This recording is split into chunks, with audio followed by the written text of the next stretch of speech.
Alors, le pape François est parti pour l'éternité. Il a cheminé durant toute sa vie en tension vers l'éternité. Et c'est tout le peuple de Dieu qui l'accompagne aussi pour que nous puissions être tous des pèlerins sur la terre et qu'un jour nous puissions retourner à la maison. Et donc, il est retourné à la maison et je pense qu'il a travaillé d'arrache-pied. On pensait à son élection qui était juste de transition, mais il a quand même fait 12 années, 12 ans au service de l'Église universelle, 12 ans au service du peuple de Dieu. Et nous pouvons, en résumé, voir qu'il a été très sensible aux plus pauvres, aux démunis, aux délaissés, aux exclus, aux abandonnés. Il était, il donnait hospitalité aux pécheurs, aux pécheurs.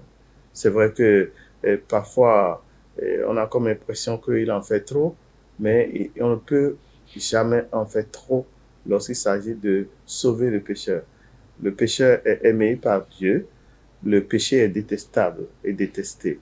Donc, il a ouvert la porte de l'Église pour que nous puissions accueillir tout le monde, pour que ensemble nous puissions les aider à cheminer dans la foi et à se reconnaître enfants de Dieu. Il a aussi travaillé à ce que l'Église soit une famille, une grande famille.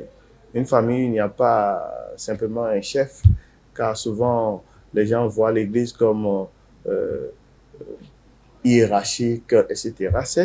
C'est hiérarchique, mais il n'y a pas de hiérarchie sans synodarité, sans que l'ensemble du peuple de Dieu ne participe réellement à la communion et à la fraternité universelle. Le pape François a essayé de focaliser notre attention sur ça parce que, contrairement à ce que les gens disent, c'était pas un pape révolutionnaire. Il n'a fait aucune révolution. Il n'y a pas de révolution dans l'Église, mais à chaque époque et avec chaque pape, selon son charisme, il met le focus sur un aspect de tout ce que le Christ, de tout ce que le Christ nous a légué comme bien au service des pauvres. Vous savez que le Christ lui-même dit qu'il n'est pas venu pour les bien portants, il est venu pour les malades, il est venu pour les pécheurs. Il mange avec les pécheurs, il reste avec les pécheurs. Donc le pape François, avec le nom que lui-même s'est donné à son élection, François,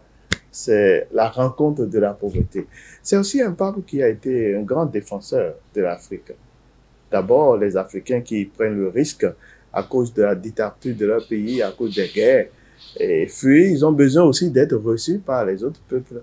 Donc, il va protéger et défendre corps et âme les migrants. Sa première visite a été même à la rencontre des migrants. Ensuite, il va dénoncer l'exploitation des ressources africaines.